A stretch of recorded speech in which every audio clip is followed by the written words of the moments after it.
You know, when you lose your, nobody tells you that when you lose your hair, there are consequences. Hair is really useful.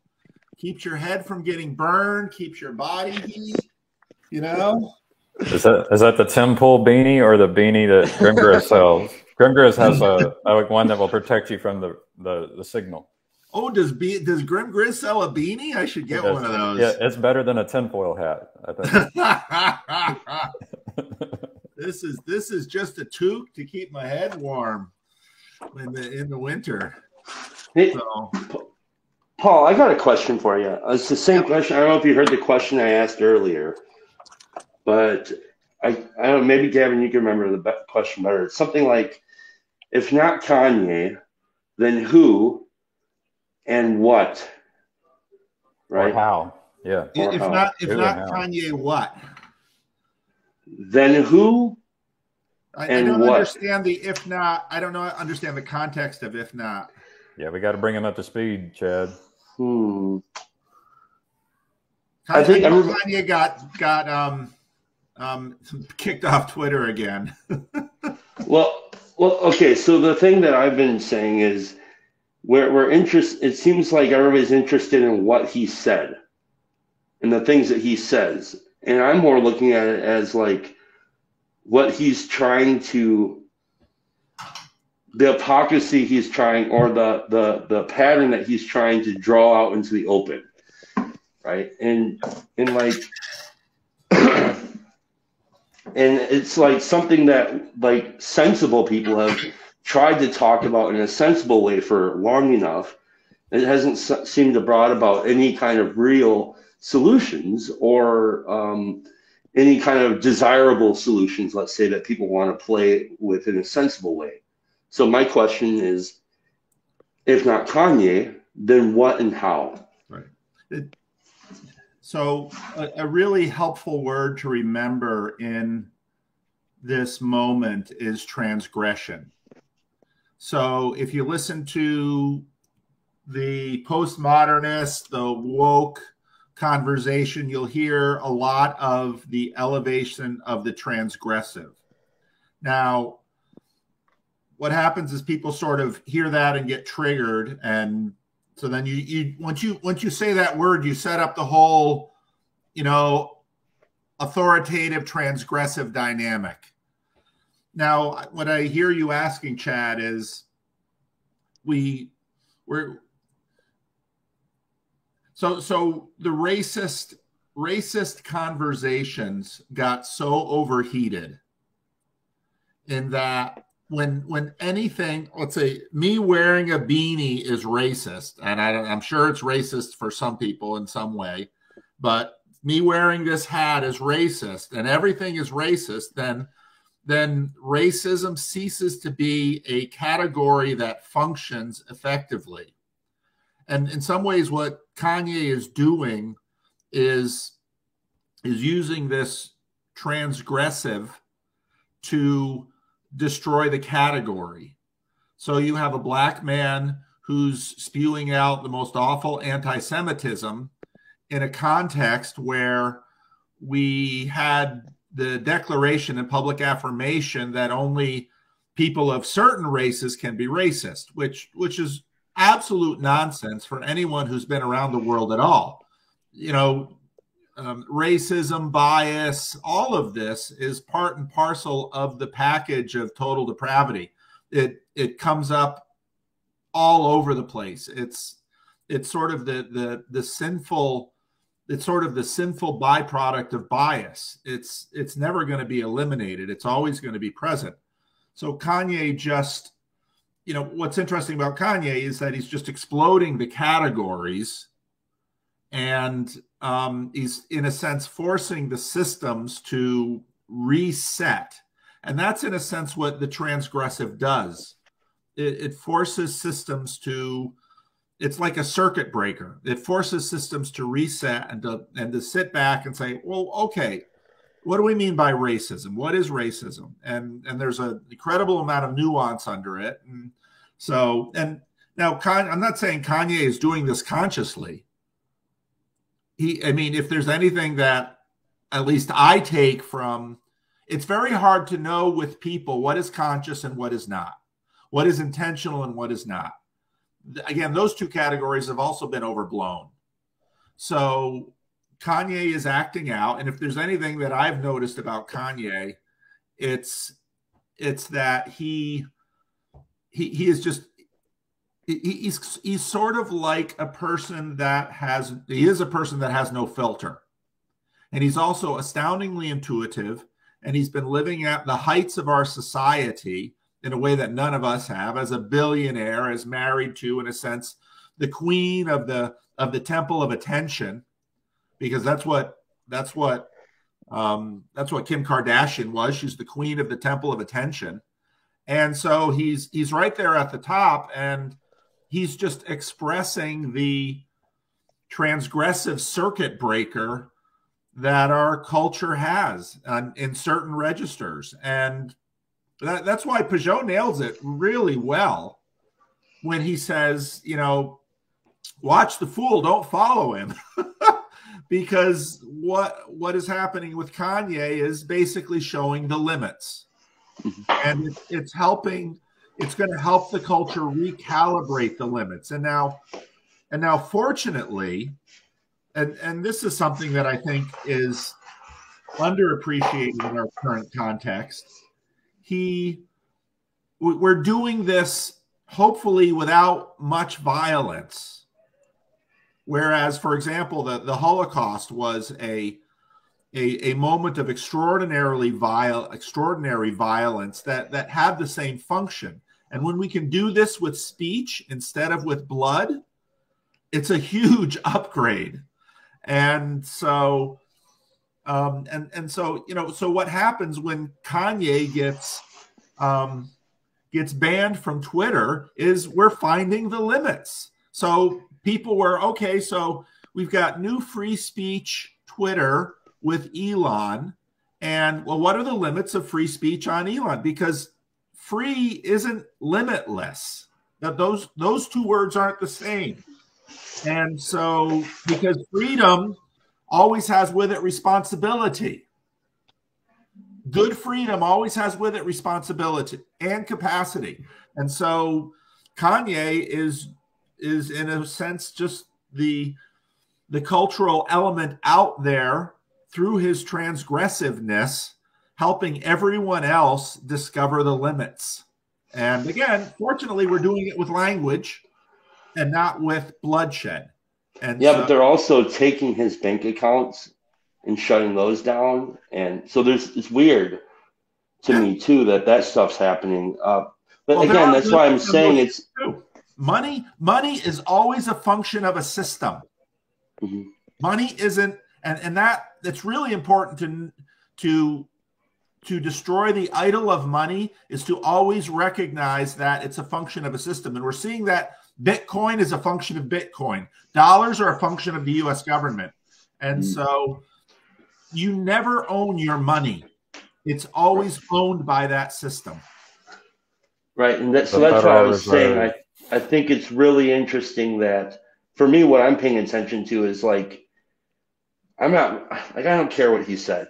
It's our reaction to it. And it's interesting that you said he has no filter, but then you look at us and we become the filter, which is really interesting. And it busts out on all these different things. And we're only interested in how it most affects us. And it's like, I'm sitting here watching like, it's interesting. How is this affecting all of us? Because he's like willing to step out and step off a ledge. So, you know, maybe he has his selfish reasons for that. I don't care, whatever they are, but whatever's happening, we're watching like, it's like this sanity question that you brought up. And so I think all of that's very, very interesting, you know, and like, so I didn't know what he said. I saw there was like a video, like a thumbnail on a video on YouTube. And I didn't watch the video. I don't know what Kanye said. I don't pay attention, but I saw on the thumbnail it said, Kanye says he loves Hitler, ? And I was like, what? And I just thought it was so bizarre. And I was observing myself on how I felt in seeing that thumbnail. And then I heard Chris Pacau this morning talking about it with Ivan. And he brought it. He said what he said was, "I'm a Christian and I love Hitler because basically Christ asked me to love my enemies." And I thought, holy crap, that puts everything in an entirely different arena. And so I just think that it's really interesting observing myself on how I react to a certain thing, and then how it goes through another filter, and then now I see it from a different point of view. And so again, it's like we all want people to not say things because they're harmful and that they're going, they're dangerous. But it's like, okay, well, if not him, then who? And then what and how? Right? So that's the basis of my question. Well, a lot of it is again context, and it is also interesting. Tom Holland has made the point again and again that Hitler has replaced Satan or the devil as the archetypal agent of evil. And I don't think there are few people in our world and in our circles. There are some, but there are few people who wouldn't say that what Hitler did was evil. But it's also interesting how we collide the evil and the madman and the insane, which are definitely not the same thing. And so again, what Kanye is doing is we are seeing the limits through him, and he is showing us, well, is Hitler the devil? No, not exactly. So when we associate Hitler with the devil, what are we saying? And it's really a helpful function. So we're playing out the drama. So I had a dream where I met the ruler of this world just a couple nights ago. And the ruler of this world uses deception and convinces people to basically tricks them into becoming possessed while thinking they are in control. And they fear losing power.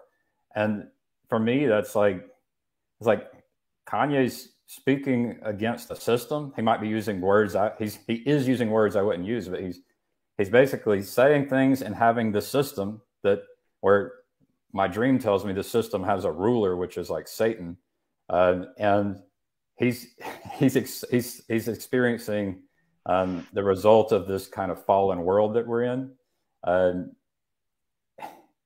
so the idea that Hitler is being equated with Satan to me just triggered this dream that's like, no, Satan is smart. Satan is behind the scenes, deceiving and fears losing power, and is raising up people who are deceiving and fears losing power.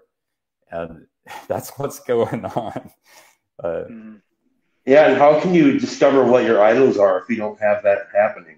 If that opponent processing isn't happening, how do you discover what those boundaries are and what your idols are? If it's like the idea of hitting bottom or something like that. And I think one of the things that occurs with demonology is that demons aren't stupid creatures or beings. They're incredibly intelligent, because it's when you're most vulnerable and have fallen like the hardest that you can be convinced by a demonic possession that you will let this spirit in, and that's when it's the most powerful and the most dangerous. And I also, putting back at Kanye, I think it reminds me of there was an image I saw. I think in medieval times there was a thing called the jester's right, or the rule of the jester or something, and it's that you are never to take the jester seriously, and the jester reserves the right to mock without repercussion, because no one just takes a jester seriously. So Kanye doing all these outrageous things to many doesn't really matter, because he's sort of showing those boundaries with the transgression. And even if you think he is a fool for doing so, then it doesn't matter that you think he's a fool. I used the term earlier on that I think he's acting like a martyr, using absurdity, because his behaviors seem to be weird, eccentric, or is like, oh, he can be this crazy artist genius because he's a genius, and he has the right reserved because of that. Um, so whether it's consciously or unconsciously, I think he's doing these things for a greater good. But we're just focusing too much on the semantics, perhaps. But it is drawing those boundaries of like, well, where do we draw the line? As Paul said. Yeah, when we say, I mean, when we talk about human agency, especially if our anthropology sufficiently accepts the spiritual world. I mean, to what degree is Kanye doing this? And to what degree are the spiritual rulers of the air and of the world doing this through him? Part of, mental illness comes into this often. And the way we use that culturally is really flat. Okay, so his brain isn't functioning properly. No. Many of the, I've been talking on my channel about sanity. Sanity is not just simply the proper working of my brain. So that's quite likely an issue with Kanye. I mean, he does exhibit many signs of mania in what he's doing. But that doesn't mean it's just gibberish. It's clearly not gibberish. If it were gibberish, we wouldn't be paying any attention and he wouldn't be getting canceled. There are plenty of examples of gibberish out there that everybody just walks by and pays no attention to. You can find them. I walked out to Florin Road. I can grab half a dozen of them right now. I know exactly where to find them and who they are.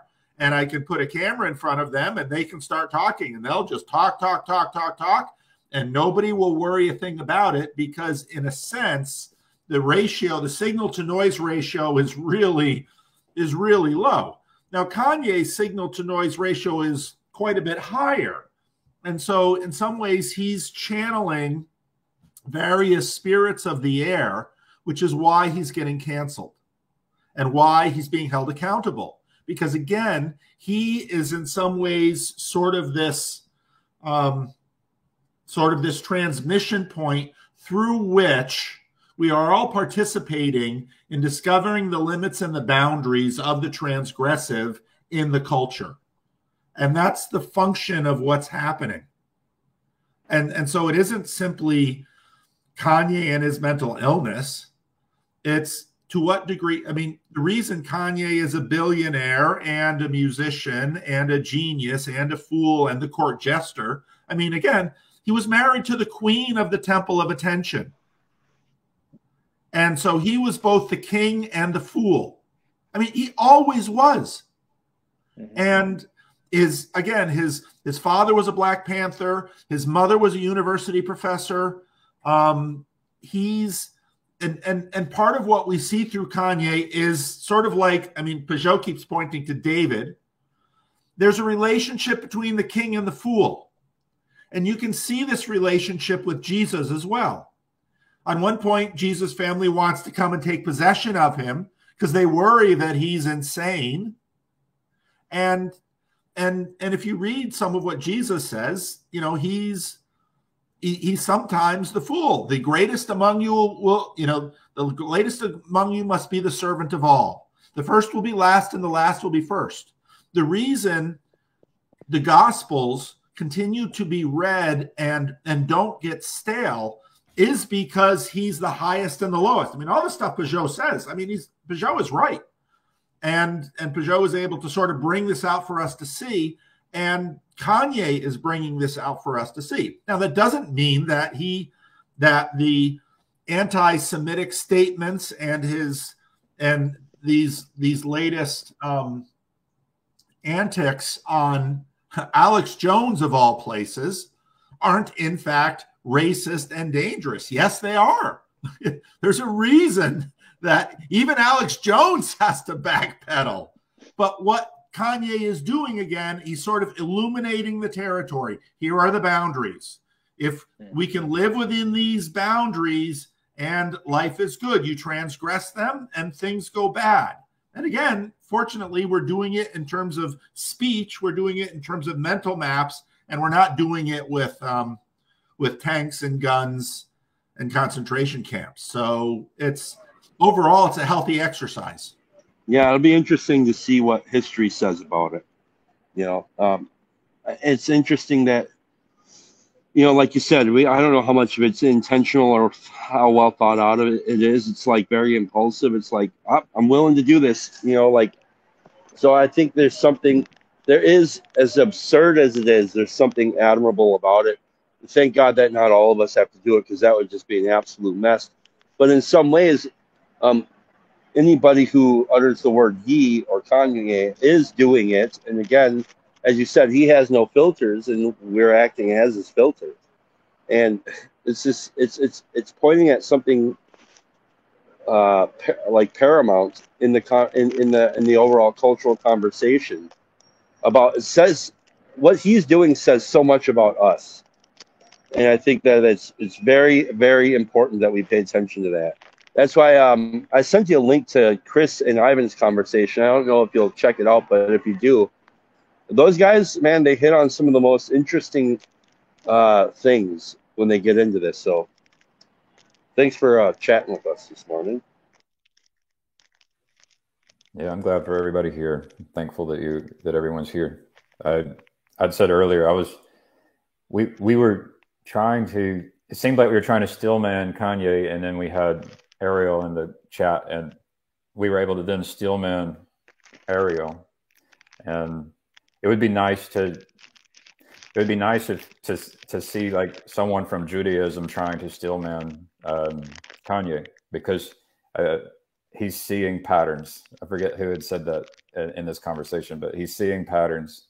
And that, whoever said it in this conversation was pointing at Jonathan Peugeot, that, we can, the patterns are real.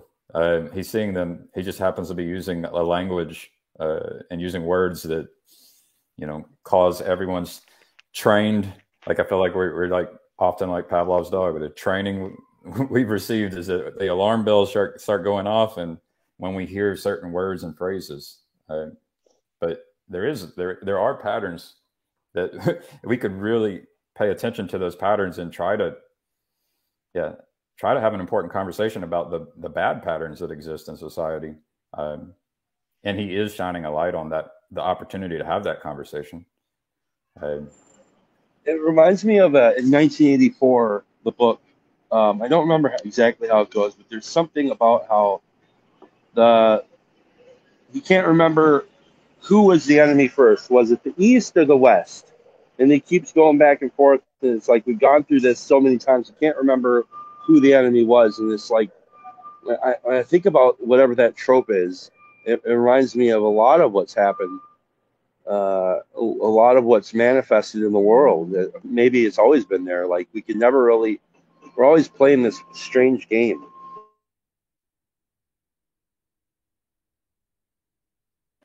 What do you think, Andre? Yeah, I think what Chad said was interesting. It is sort of like an interchange between the East and the West, and also from what Paul said before, that Jesus seeming to be the highest and lowest, and sometimes comes off as mad. Just reminds me as I think it's I don't know the exact part of the New Testament it's in, but it's the chasing away of the dove sellers. So he essentially walks into this place, and he knocks over the table of people selling coins, and chases away people selling doves,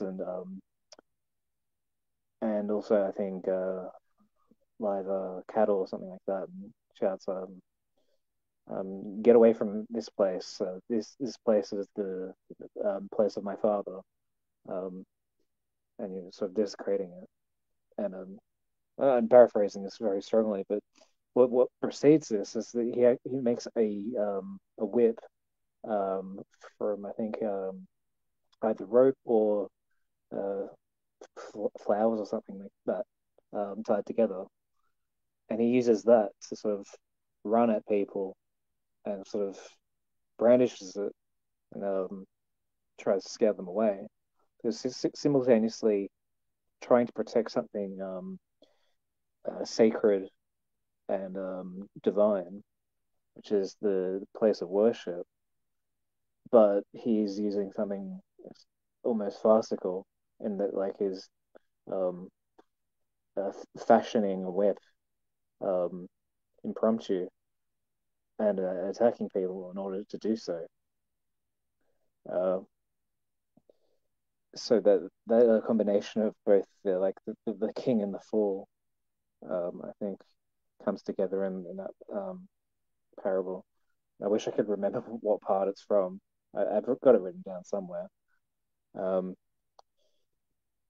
Yeah, I think that's an interesting point. Are you saying there's more than one place in the Bible where Jesus flips tables? I like that. I pointed at this in a previous stream, trying to get the Christians to disagree about when we should be flipping tables and stuff. And it has something to do with what is sacred, the question about what is sacred.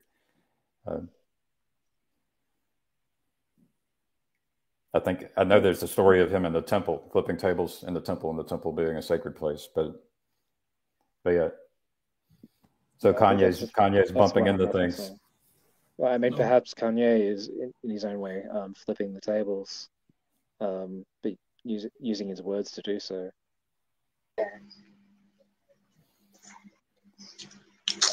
Hey, Nahama. Hi. Have you enjoyed this conversation? Yes, very much. Is there feedback? Yes, there is. Hold on. Okay. Yeah, I am. I appreciated your comments that you put in. Yeah. It's been really interesting to watch the conversation evolve, as you know. There were one or two other gentlemen here before, and then now, yeah, it's a good one. Here's the one. Here's my favorite. Oh. And we are still getting some feedback. Oh no! Okay, hold on a second. Make sure you close your YouTube. Yeah. Yeah, one can say a mission might be to practice how to communicate intent and spirit with others within the world of Babel. Hang on a second. I'm sorry. Yeah, go ahead. Maybe you guys can help me with this. I only have StreamYard open. I don't think I have YouTube open. But are you still hearing feedback? It might just be that sometimes it's nice to have earbuds and a mic. Sometimes your speakers may be feeding back into your microphone. I'll put in headphones. So I'll try that. Okay. I yield the floor.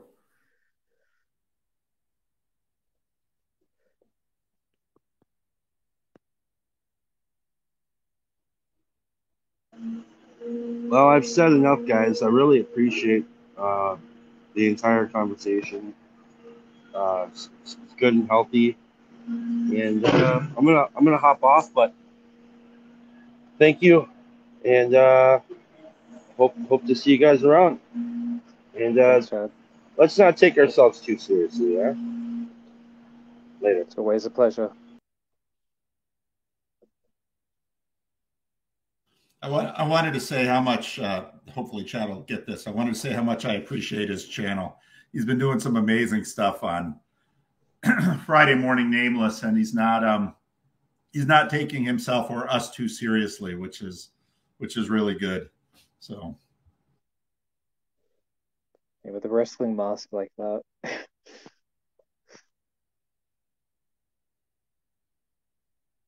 And the cigarette hole in the COVID mask.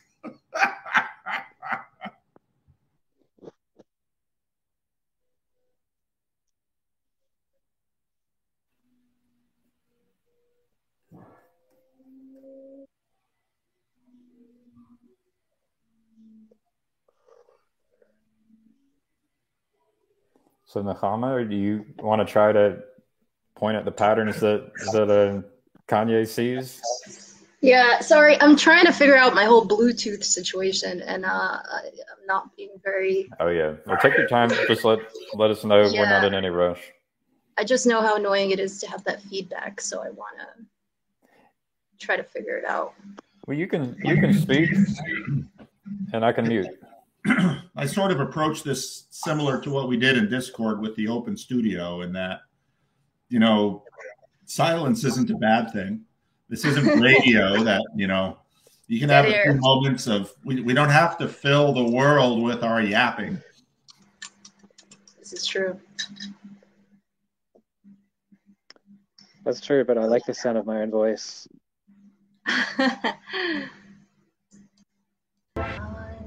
Last time I joined a stream, for some reason, I did not get any feedback, so I don't know what's going on this time. And my computer does not want to recognize the headphones. So I'll figure it out. Just give me a couple minutes.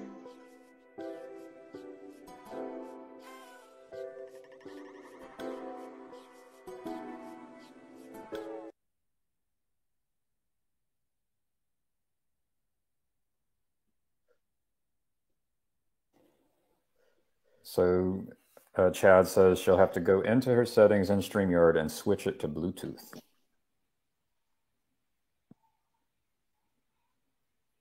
That is Signal. Signal in the noise.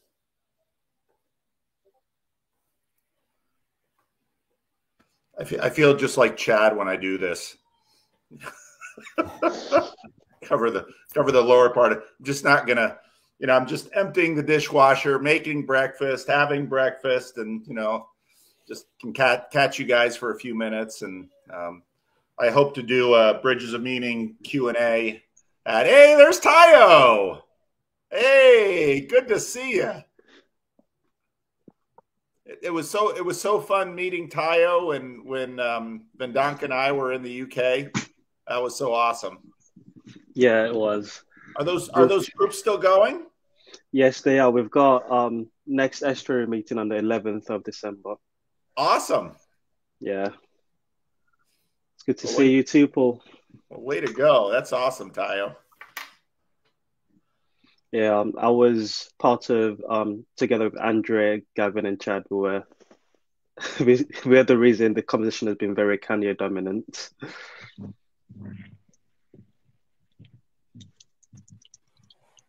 Yeah, I mean, I went to Alex Jones and started listening, and he started asking for money because he has so many viewers, and he's losing money and he's bankrupt. And then I went over to Chris McCall's channel, and I just, yeah, I was hoping that people would chat with me about the topic. And I do feel like it was meaningful for me to realize that steel manning other people's perspectives is, like, to me, that's embodying the Holy Spirit. Like, that connected with me today. I was reminded of that. So,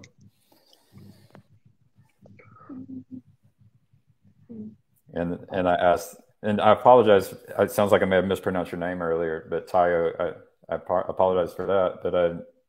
But yeah, Tayo was saying he doesn't imagine that Kanye would be able to steel man the other perspective, and that might be the case. Okay, I figured it out. Welcome back. Thank you. I was on my phone last time and it disconnected instantly, so back on my phone. That's the solution. Yeah. Yeah, I really like the whole fool versus king thing. I think that really applies here. I think I see this similarly to how you do, Paul. Maybe a little, and I'll just preface this by saying I am the Jewish person in the building right now. I know you had wanted somebody to come in, Gavin, who was Jewish, and I may disappoint you. I don't know how much I'll steel man what I don't really like have a personal opinion on what Kanye has to say. I just don't care. Like, for me, I'm more of a free speech absolutist, where I'm like, let the man talk, you know. And then I'm with Paul, where, like, the conversations my grandmother was having during the Holocaust were, I prefer this one. This is a much better conversation in my book. So I do think it's interesting. I kind of see Kanye as somebody, maybe it was you, Tyler, I don't remember, maybe it was Andre, who had pointed to Kanye being able to say things that a white man in his position couldn't say and that black men couldn't say. And so like he gets this because of who he is. And, you know, there's so many criticisms that people can make of Kanye, just like they could make of me. But because of who he is, he has that unique allowance somehow. And so like, and he's using it for better, for worse. And then it's really, to me, this has been a very interesting and fruitful conversation. To be honest, I wasn't planning on coming on stream today. I wasn't planning on watching any streams today. It's going to be a very alone day for me. It's going to have like a lot of me time. But, and especially when I saw it was about Kanye, I was like, whatever, I don't care. I'm not going to. But I stayed a little and I listened and I was like, okay, we're talking about things that have to do with us, right? So it's a jump off point. And so that is interesting to me. Yeah, those are my initial thoughts. I'm not entirely sure where I was going there. Well, I'm glad you're here. Thank you. I do know where I was going. Yeah, I'm choose to look at Kanye for like the service that he does do, which is like bring these things to our attention that apparently people can't say. And it's like, well, why can't we say things? That's interesting. And then what are the and then he has in some way allowed us to have this conversation. Like there's nobody here who is like, Kyle, you can't say that. You know, Gavin, you can't say that. We all do. We are experiencing our free speech right now. So, and we're talking about the things he's talking about. So, I see that as a win, I guess. I definitely hear the one thing when Trump came into like much more public view that I did not enjoy the effects of was like the degradation of speech in society and the normalization of that. And so from like my Jewish relatives and people that I care about and love, I do hear about incidences of violence and stuff and how, and when they pick up and when they go down. So that is like, that's like real, like that's practically real to me. But then, you know, that brings up a really good question that I hear in a lot of spaces on the internet is like, we all have influence to some degree or another. Some people have more, some people have less. There's some spheres I'm in, I am the most influential person in them. There's some spheres that people couldn't care less that I'm there, and everything in between. And so like, what responsibility does a person have with that influence? You know, as far as speech goes, do others have a right to impose some expectation on me if I do have influence? You know, this connection between words and violence and like, and other people's actions. And that's a whole other conversation, but I do think it's interesting that it brings it up. Yeah, that's related to the question of like, who do you platform or deplatform or exclude from the conversation? And because what do you imagine the consequences would be for having this person share these ideas? And there are consequences. Yeah.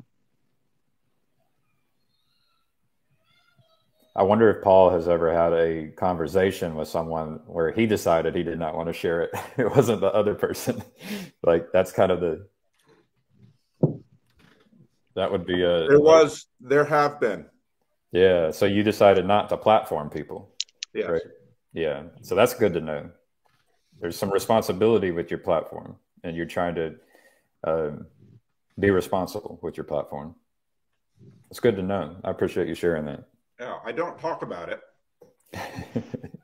Part of the reason I do, you know, now with StreamYard, I have thought about doing more conversations streaming live, but that takes off the possibility of not sharing.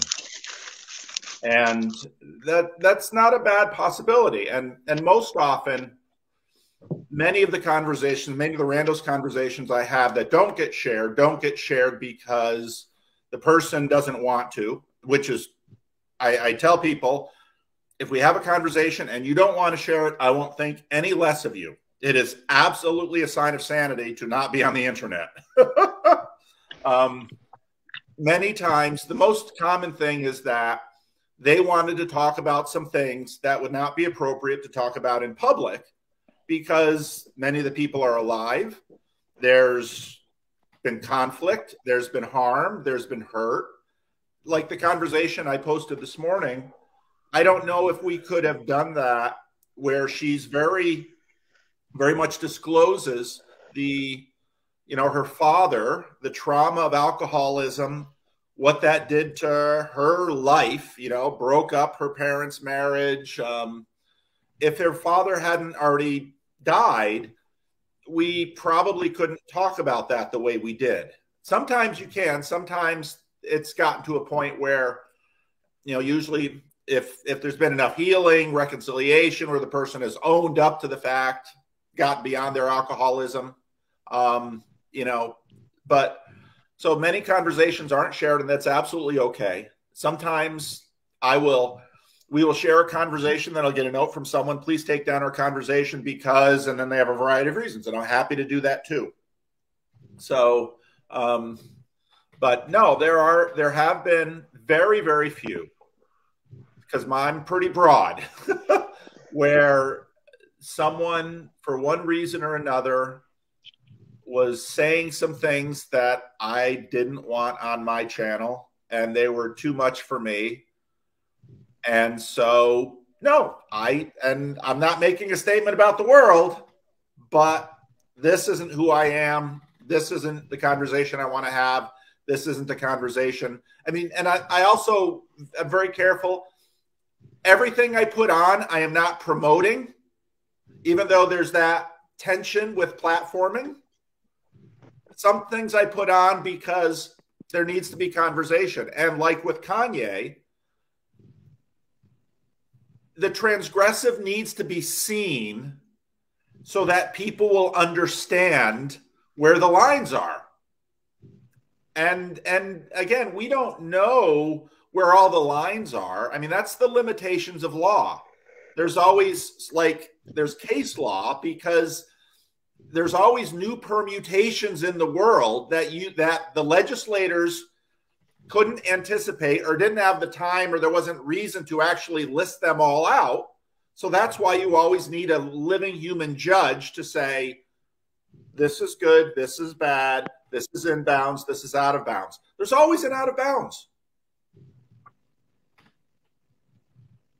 Yeah, I appreciate you sharing that. That's kind of what I was asking Andre. He's an admin at Awakening from the Meaning Crisis Discord, and I was trying to get at that question of when do you decide to exclude people? It has something to do with your goals. Yeah, and then for me, I'm interested in, well, what's the best way to do that? I'm actually I don't like conflict, so it's if I meet a person that I don't want to platform, it's they could try to hop in right now. I would need to be able to respond quickly. I'm a kind of personality that avoids conflict. I imagine just trying to put myself in your shoes, dealing with that kind of situation where you're telling someone, basically, you either ignore them or you tell them, I'm not going to put your message on my YouTube channel. Even for me, that would be difficult just because of my personality. So I'm trying to learn how to be a better person and improve my character. And I could see where being able to have confrontation like that is a skill that I want to get better at. I think it was Freud who said that at the heart of every relationship is conflict. So every bit of intimacy, every relationship, every friendship that we form with one another, there's always going to be conflict at the center of it. And there can't be anything formed without that, because you're never going to have a successful bonding with someone if it's just only based upon agreeing consistently and constantly, because it will be trivial and be meaningless. If you just meet someone, they say oh, do you like the color red? Yes, I do too. Do you like blue? Yes, I like blue. Like and it needs to be reciprocal too. It can't be one way. But that conflict also from that arises very important things, such as demonstrating to each other where you set your own boundaries. It shows what virtues you hold, what values you hold, your purpose and what you find meaningful. And further, what Paul was saying, it also demonstrates the transgressor that, like, what is too far and what is allowable. Because you have some friends where you can go quite far and they might crack jokes that are very taboo or like situational, contextual that you couldn't make in polite company. You could, make jokes about slavery or the Holocaust, and between the two of you, like, but like you wouldn't tell those to your parents in the same vein. So having that transgressive there of what's allowable to each person allows those boundaries to be clearly shown, and that strengthens a bond with any other human, I think.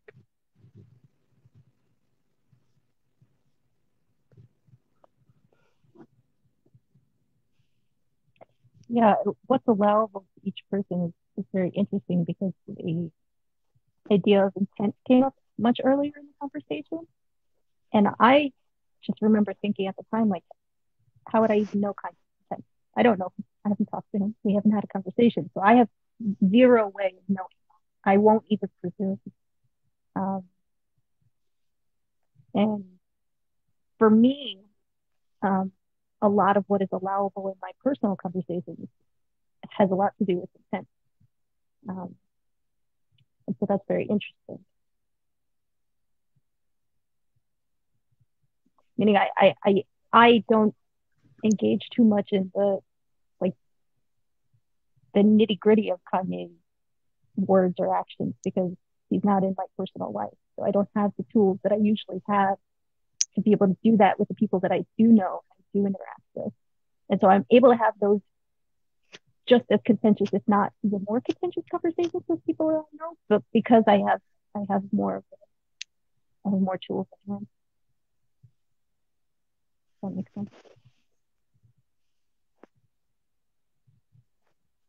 But that brings us back to the whole Babel thing, which and the, like, why are you here? And I've been thinking about that, Gavin, because you had asked that of the gentleman who was here earlier, and to what you were saying, Paul, like, I kind of try to avoid interaction on the internet these days as much as possible. I do get sucked into these things that interest me and call to me and that I've been interested in for a variety of years. And so it's like, I'm not going to just like shut it off, but I don't have Discord anymore. I had it for a short period of time, and it brought more discord than harmony to my life, and I wasn't enjoying that. So I say, okay, well, what's the point of that?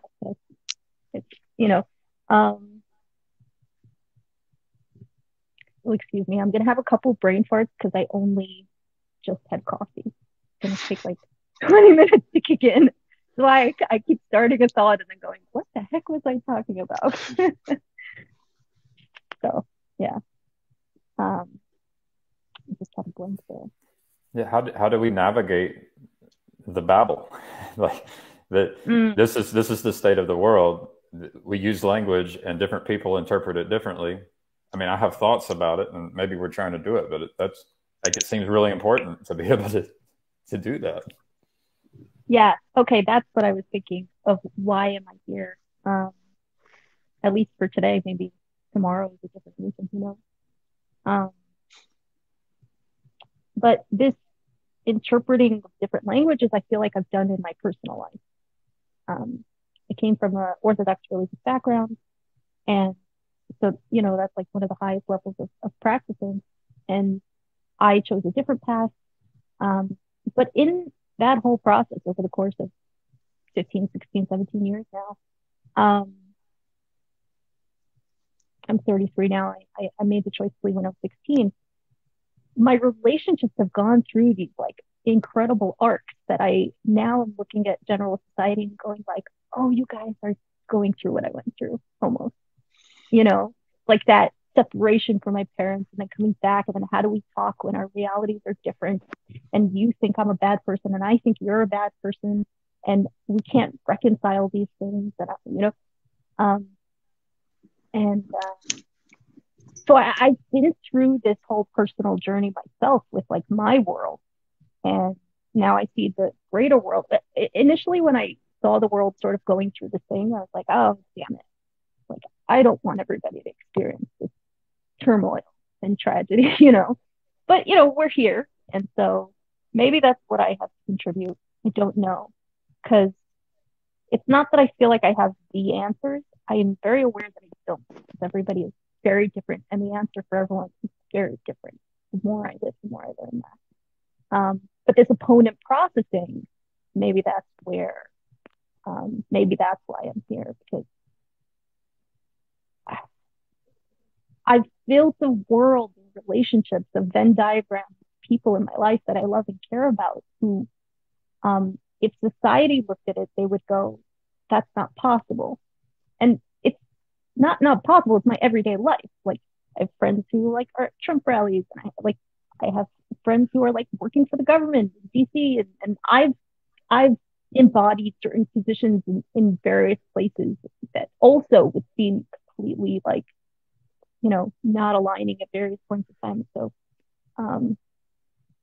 I don't know. I look at my relationship with my parents, and that's like the most stark thing to me, that we have such a strong, close relationship now, and understanding. We've been able to build a world of understanding without having to really reconcile the things we disagree with. We have not come to a consensus on the things we agree with, and that doesn't matter at all, And so, I think just it was so difficult to do that just for one person, and then a community and a family setting. It took me like a decade, it took like 5 years of like not talking to these people, and then all of, and then this sort of building up and all of this, and how do we talk, and do we yell at each other? Do we talk to each other? Like, how much do I want you to be a part of my life? Can I trust you? All of this stuff. And now we're doing it at like a huge, massive, like we're just doing it at a global scale. So that's a big deal. That's a big deal. It's not a small thing. And there's a reason why there's so much like turmoil and confusion. But I get goosebumps when you say all this stuff. Really? Yeah. For me, I don't think it's half bad. I don't want anybody to suffer needlessly, obviously. That's always going to be the case. But considering my perspective, for what that's worth, that's really only one perspective, of like where I see us at. I don't think it's so bad. Yeah, I can tell I got tears and goosebumps, and my whole system starts responding. With you're speaking truth. Like, I think you're right. I feel like that we're trying to do that, and that's the whole world. Maybe we're doing it in a microcosm, and this is why I want people to disagree and learn how to disagree the right way, right? So hopefully we can figure it out. That way we don't have to have war, or as much war. Yeah, ideally. Yeah. No, that was beautifully said. And Gavin, when Sevilla sort of coined this little corner, I mean, that image it's a corner of the big, so it's not disconnected from the whole. But part of what's happening, I didn't get a chance. I had so many video ideas yesterday, and actually had a little time to do it. So that's why I warned people when I redid my office. It means more videos are coming, more per day in some cases, depending on my schedule. But what we're doing right now, this is what needs to happen. And people are like, well, what about Discord? No, Discord's got leadership. Discord's got momentum. I'm going to continue to, it's like plate spinning. When you first get a plate spinning, it takes a little bit more effort to get that plate spinning. Once it's spun, every now and then you got to go and, do that to it to keep it going. And part of what we're doing now is in this little corner, we're fractaling out because you could say that in this size space where there's a degree of trust, but what you really need in order to scale are just more spaces where the health continues to go out. And because what you said is so true, what you said is the experience of so many of us in a pluralistic, conflicted space. Because if we can't live without beliefs, we can't live without a religion, whether we constituted a religion or not. Once you have a religion, there's going to be conflict, because religions are about what's the ultimate, what's of ultimate importance, and there's going to be differences. So then the question is, how can I continue to be in a family with people who have different religions? And that's an enormously complex thing, but you just articulated it really, really well. And what gives it power is you articulated it through the truth and reality of your own life. It was amazing. It was just absolutely amazing. Oh, thank you. Yeah, that warms my heart. It's a beautiful thing. You know, it's Friday. I'm not keeping Sabbath, but I did take a picture of the sunset and send to my family WhatsApp, you know, Shabbat Shalom. We have a very cohesive and coherent understanding of sort of what's going on and, you know, who's in what place and what role. And I have a significant role in the family. And it's I think also a part of it that has been, to my chagrin when I was younger and to my service now that I'm older, is that I have 9 siblings and we're all vastly different. And so we are forced to contend with that. You know, if it was maybe 3 of us, we could, you know, you'd sort of fit us in a box somewhere, but no.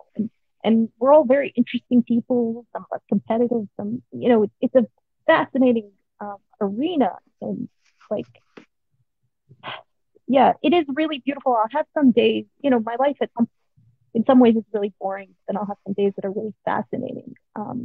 Like my youngest sister, I'll try not to talk too detailed about my family because I haven't asked them how public they want to be about their roles and stuff. But you know, my little sister is gay, and she's very involved in those communities, and so, you know, in a sort of very sort of influential way. And so when something's going on in the news, you know, she knows about it. She's talked to people, and, you know, and she has lots to say, and she'll call me up, and so, you know, we'll talk through it.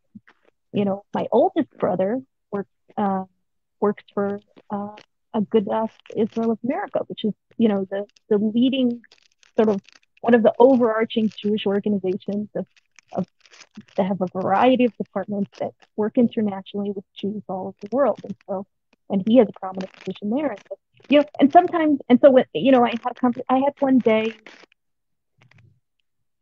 the last month, there was a particular issue going on, and I'm not going to tell you guys, it's going to get, I have to talk to them first, but, you know, there was something going on in the news, and they were not on the same side, and they were both very influential in what was happening. And it did not create a problem in the family. And it was hilarious for me to get the call from my brother and to be able to listen to him and support him and give my 2 cents where he wanted it, and do the same for my sister, and not betray myself, not betray either one of them, and not hide anything in the process. And like, that was just like a crazy day for me, because like I was sitting at home, nothing was happening, but I just felt like, I don't know how to describe that feeling.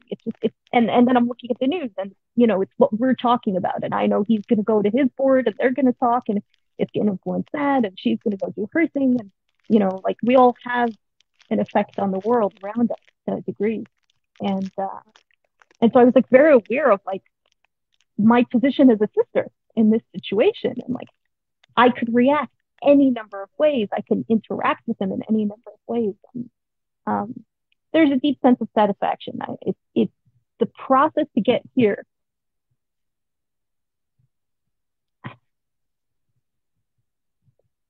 I cannot describe how painful it was, right? You know,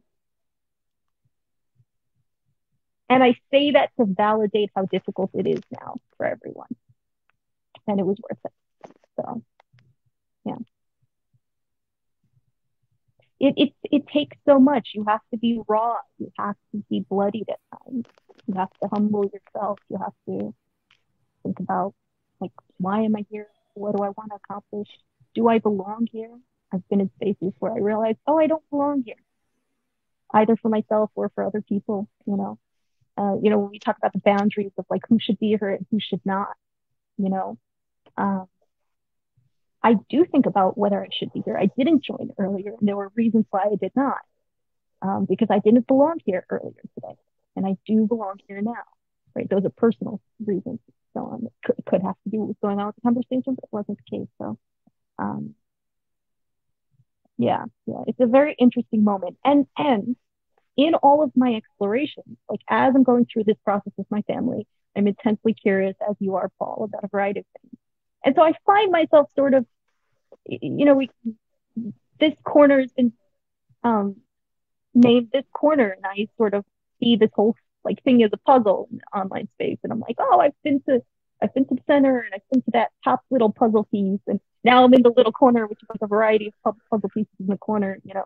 And I have found myself in trouble in a variety of spaces and ways, in where either, I'm not going to elaborate on that too much, but where was I going with that?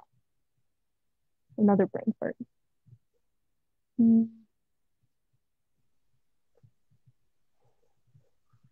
Yeah, I guess. Yeah, we're sort of, it's like a jigsaw puzzle, and the pieces are a mess. Some of them are kind of, and it's like, do I fit here? Do we fit here? Where's the Venn diagram overlap? If we don't sit next to each other, can we visit? In what context? Again, so this is like a very high level transformative thing that's happening, not just here, but like everywhere. And we're all sort of, it seems to me at least, trying to figure out like, how do I do it? How does what the world is doing relate to me? You know, so hearing a lot of that with Kanye thing, how does this relate to me? And how do we fit together? And we're not going to really fit together how the puzzle looked last year or yesterday. And so like, that's very confusing because that requires faith in something, faith in yourself, faith in someone else, faith in something, faith in like the tastiness of cheesecake, if that's what keeps you going. Like, you know, it really does. And so, because from my view, we don't know what tomorrow looks like. We've never seen it before. And so we don't even technically know what we're aiming at. We have different, that's how some of the corners come together. If you're aiming at a particular thing, or you have shared things that you're aiming towards, it comes together in that way. So, but yeah, I just want to give like a little bit of like, we're doing a good job, guys. Like we're okay. You know, we're okay. It's tough. It's bloody. We get bruised. We don't really quite know what we're doing. We don't really know where we're going. We don't really know what it looks like. Some of us more than others. Yeah. And again, I'm like kind of reticent to be here because I've gotten myself in trouble. I am aware of the power of words and how that affects myself and other people, and how these relationships are not benign. You know, so I don't know what I'm doing here in some sense. And yeah, so that's my little bit, I guess, for now. Oh, it was amazing. That was amazing. It really was. Really was. Thank you for saying all of this, because I think what I hear and what you said right here is what I've heard bits and pieces from a lot of other people in Rando's conversations and Discord and Estuary and Just Chatting and all of this. You've kind of brought a bunch of it and put it right there, and about what this is about and what we're doing and why it's important, and how not only it's about what's going on at the center and in the whole world in a sense, but also brought all the way down into my life and into my relationships and into my family and into my little world. So no, it was yeah, I'm gonna this is coming to my channel. I'm sorry. I hope that's okay with you. That's that I think you summed it up just absolutely beautifully. I have to go. But thank you all for doing this. Big shout out to Jacob for having this idea. The video I wanted to make is basically working on Robert Frost's "Nature's First Green is Gold." It's hardest hue to hold. Right now we're in the golden period of just chatting, where it's just big enough so that we can have enough people to scale to play at this level, but it's small enough that we're not overwhelmed. And so blessed are the early adopters, for they will see the gold. So thank you all. Thank Thank you, Paul. Nice All right. to see you. We'll see you later. Again.